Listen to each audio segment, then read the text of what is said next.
Welcome to the show, guys. We're talking about 5 running backs I love for fantasy football 2022. Make sure you guys target these guys on your roster.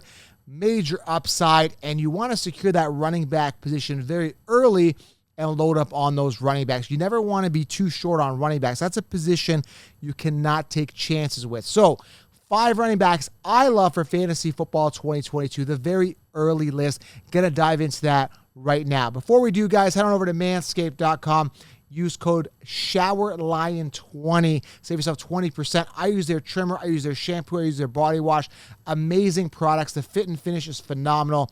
Manscaped.com, SHOWERLION20. Now let's dive into that show. 5 running backs I love for 2022.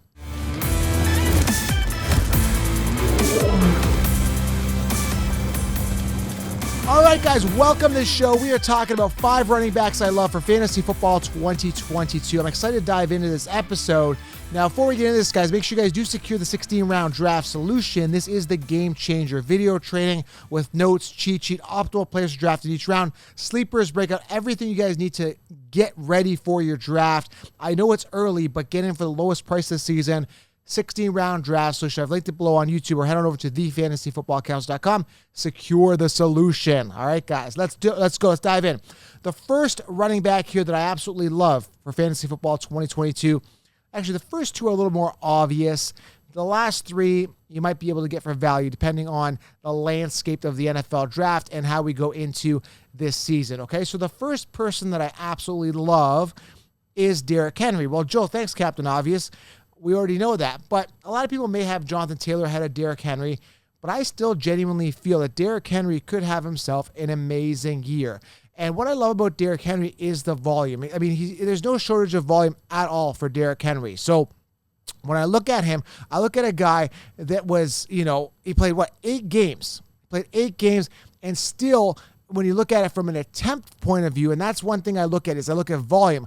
I look at it from attempts point of view.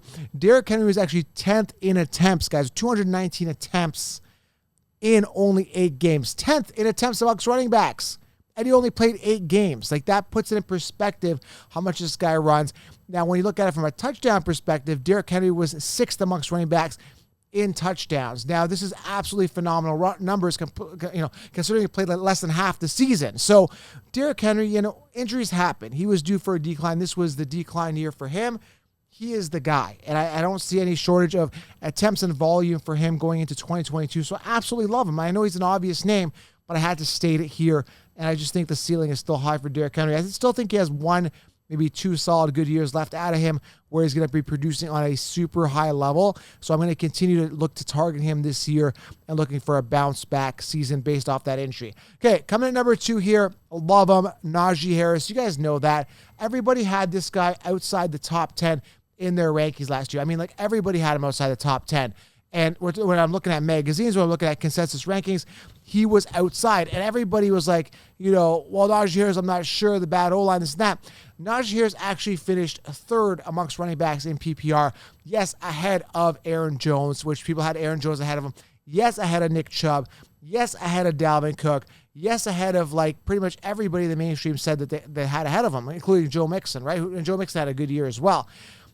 So I even had Alvin Kamara, which I told you, Najee's a number 1 pick. He's a top running back. Okay. So Najee Harris had a great season. I expect that to continue. The only knock I have with him is the quarterback situation. I was reading, at the time of this, we're talking late February, March, the time of this recording, but, coaching staff saying that Najee, Mason Rudolph will be starting, right? If the season were to start today. I'm glad the season isn't starting today because, I'm not really a big fan of Rudolph at all. So I'm hoping that Najee gets himself a good quarterback. And I understand Rudolph kind of knows the offense. He's been with the team for years. But I'm really suspect in regards to him getting the job done. And is he going to get enough, receptions and targets over to Najee Harris to make him really a PPR monster, which he was last year with 94 targets, 74 receptions. I mean, he was a PPR king last year. So, again, I talk 1 point PPR, and that's what the most popular platform. And for Najee to be that, he needs a good quarterback throwing on the ball, and I think that's going to be solved before the season starts, okay? So whether it's Rudolph or someone else, hopefully somebody feeds him. Either way, he's going to be on the field a lot. He had 307 rushing attempts, I don't expect his volume or his on-field snaps to go down at all. He's the guy. So I absolutely love Najee Harris going into 2022 as a running back, okay? Coming at number 3, I keep talking about him, but I absolutely love him. At the time of this recording, Melvin Gordon is still there, although a free agent. But Javonte Williams is a guy that I absolutely love. He finished 17th amongst running backs last year with 203 attempts, 4 touchdowns on the ground. Now, a lot of that hindrance was Melvin Gordon, who hoarded away 8 touchdowns from the ground and an additional 203 rushing attempts. They ran 413 times, Denver did, and Javonte got about half of that. Javonte is the future. Melvin's got to go, and I keep talking about this. Melvin is a subpar, mediocre running back who had one 1,000-yard rushing season. I'm not excited at all about Melvin Gordon, but I am excited about Javonte Williams. I hope that the value is there for us to get him for decent value this year. I would love to target him. I love Javonte Williams going into the season, all right?